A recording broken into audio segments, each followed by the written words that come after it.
You know what time it is, money, power, politics. And the U.S. bailout of Argentina is hitting another major obstacle. The Wall Street Journal reports multiple banks, just slow down on this, including J.P. Morgan, Bank of America, and Goldman Sachs, the big ones. They're out there hunting for collateral to back a $20 billion loan to the country because they want to make sure they get their money back. It would be part of the Trump administration's $40 billion lifeline. But U.S. banks have not been lending to Argentina. As the Journal notes, Latin America's third largest economy has missed sovereign debt payments 9 times, with 3 of those times just since the year 2000. According to Bloomberg, all of this is leading to doubt that Treasury Secretary Scott Bessent can pull off this deal. With me now, my dear friends, David Gura, correspondent for Bloomberg and host of the Big Take podcast, and former Wall Street banker turned journalist Bill Cohen. He's a founding partner at Puck. You know these bankers better than anyone. What do you think is happening here? They want to get their money paid back. They're not going to make a loan unless they think they can get money back. The United States government already is extending a loan. Right. Now, these guys are being asked to do the same? They're being asked to be part of the $40 billion package. They're looking for collateral for their $20 billion portion. I mean, they could maybe put a lien on the Patagonia Mountains. I mean, it's a beautiful country with a lot of natural resources, but I don't think that's the way bankers think. So does that mean that the money that the U.S. government put forth to Argentina is not collateralized? So we, the taxpayer, will be on the hook if Argentina defaults. And these banks who actually understand the risk are saying, I don't want to be on the hook for $20 billion. I want to find some collateral. So are we, the U.S. taxpayer, in a worse situation? Yes. There were a lot of skeptics of this deal that Scott Bessent has put together pretty quickly here because of what you laid out, that we've been through this time and time again, often with other parties. The IMF has done this dozens of times, I think. And Scott Bessent is very keen to build this bridge, as he talked about, between now and this election that's coming up on Sunday. Time is running short. And to Bill's point, I think banks are looking at what detail they have, which is scant, largely conveyed on social media posts from the Treasury Secretary, and wondering sort of what this is exactly and how they can go along with it, given what they have and what they don't. Do they have a choice? Or are they now in a situation with this administration, speaking of Darth Vader, when we tell you to play ball, you play ball? It might be indirect, but I think they must feel like they have to do something here. And Jamie Dimon was cutting the ribbon to open his new headquarters here in New York today. He's going down to Buenos Aires this week for a previously planned trip, but he'll be there in the country as all of this is unfolding. And I think, as we've talked about a number of times on your show, CEOs are feeling like this administration is guiding them to do things time and time again. And this seems like an instance where that might be the case as well. You have the Treasury Secretary making the case to us, to them, that Argentina is systemically important to us, to this relationship. Even though it's not a major trading partner. It is a much smaller trading partner than Brazil, which we're putting huge punitive tariffs on. But even if you're J.P. Morgan, there's a big difference between saying, give me $25 million for the ballroom and put up $20 billion for a country that notoriously defaults. Let's talk about what the president also wants to do. He's now proposing buying beef from Argentina, because we all know this, beef prices are on the rise in the United States. But we've already seen a Republican senator, Deb Fischer of Nebraska, say that this is going to hurt U.S. cattle ranchers. And there's got to be a better way to lower prices. What's your take on this? Because we already have U.S. soybean farmers saying, hold on, we're getting screwed in this trade war. Now we got cattle ranchers? Well, yeah, and so I don't understand the whole economic policies of this administration.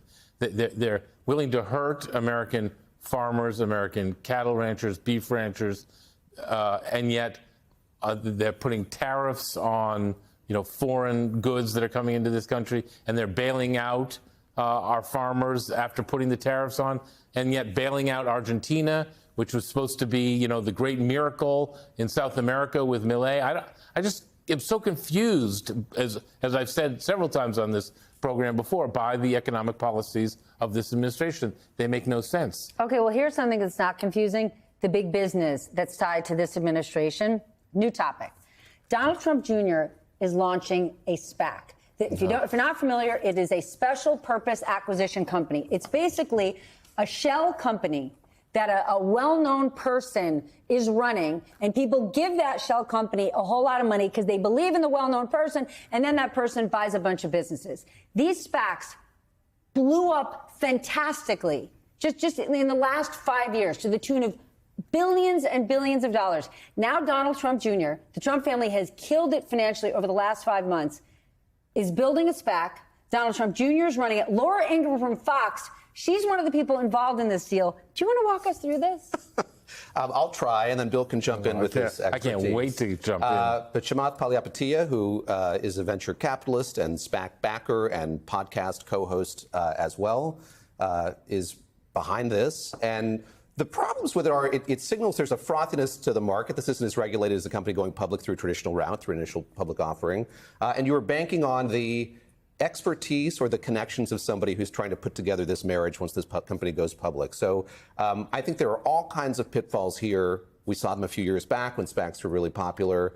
There's a time limit during which this can happen. But folks like Chamath and Donald Trump Jr., those who are backing these SPACs tend to benefit much more than those who are investing in at the beginning. So they stand to gain a lot more than But right now, they're looking around and saying, look at all those people buying Trump meme coins. Let me cash in.